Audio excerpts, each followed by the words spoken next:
Hello, magandang gabi na naman sa atin mga kamamay, panibagong videos na naman tayo, no. So yun, medyo na delay yung aking upload kanina at gawa ng ako'y na-stress dun sa connection, no, sa internet. Talagang panlaban na. So yun, bago ang lahat, ano, shoutout nga pala kay Jiho Ukan Abayan. Yun, shoutout sa iyo, idol, at lalo sa family ng Ukan Abayan. Yun, shoutout sa inyo lahat at stay safe and God bless po sa inyo lahat. Then shoutout din sa mga supporters natin dyan, ano, Jomar Official Vlogs, ano, sa ating mga tropa pits dyan. Yung sino ba yun? So ito yung update natin ngayong gabi, no, sa nasa RAM 7 si 8, no. Pa Marinduque naman po ito mga kamamay. Si 5 ito ay alas 3 na ito. Si Olympia naman mga 5:30 na yan or alas 8. Yung mga dating ano. Yan.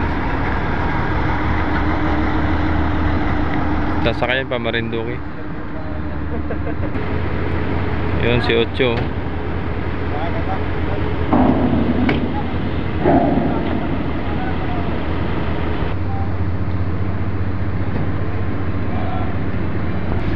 So yun yung sa Montenegro naman rin na Divina Gracia, no. Yun yung Pamarinduque nila mga kamamay. So puno na rin ang mga panakay. Papakita ko sa inyo yung sa loob. So yun, nakita nyo yung box na yun. So yun po ay Cadevera, no, kasama sa papunta Marinduque.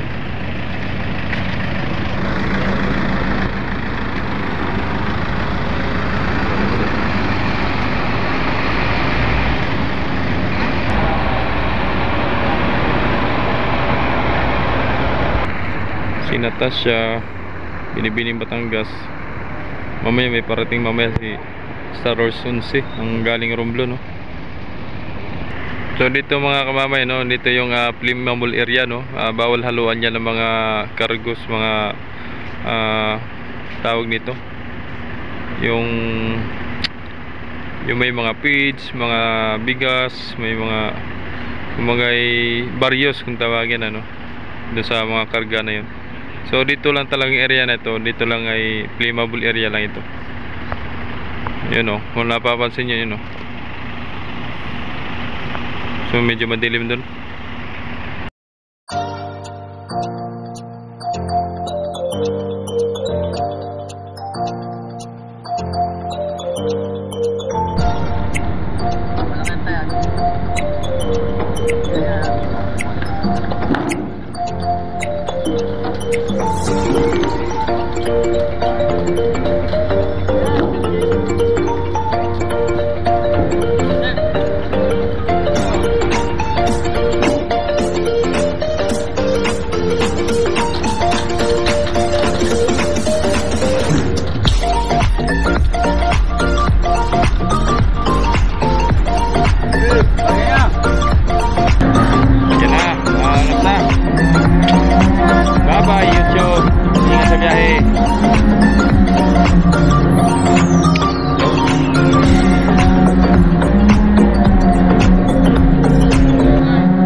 Sarado ng trangkaan. May tubig, oh, kulay pink. May tubig. Oh, may buwan, oh.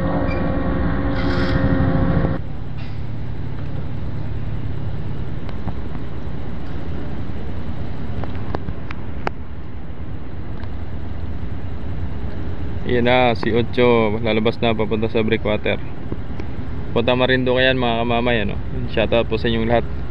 So yun, hanggang dito na lang ang videos na ito. Sana nagustuhan nyo. Sana mag-like, comment, and share naman kayo para mag-subscribe at para ma-notify po kayo sa mga i-upload nating videos at magiging updated kayo sa mga videos, no. So yun, maraming salamat and God bless. Ang lagi palala ni kamamay, ingat po kayo palagi.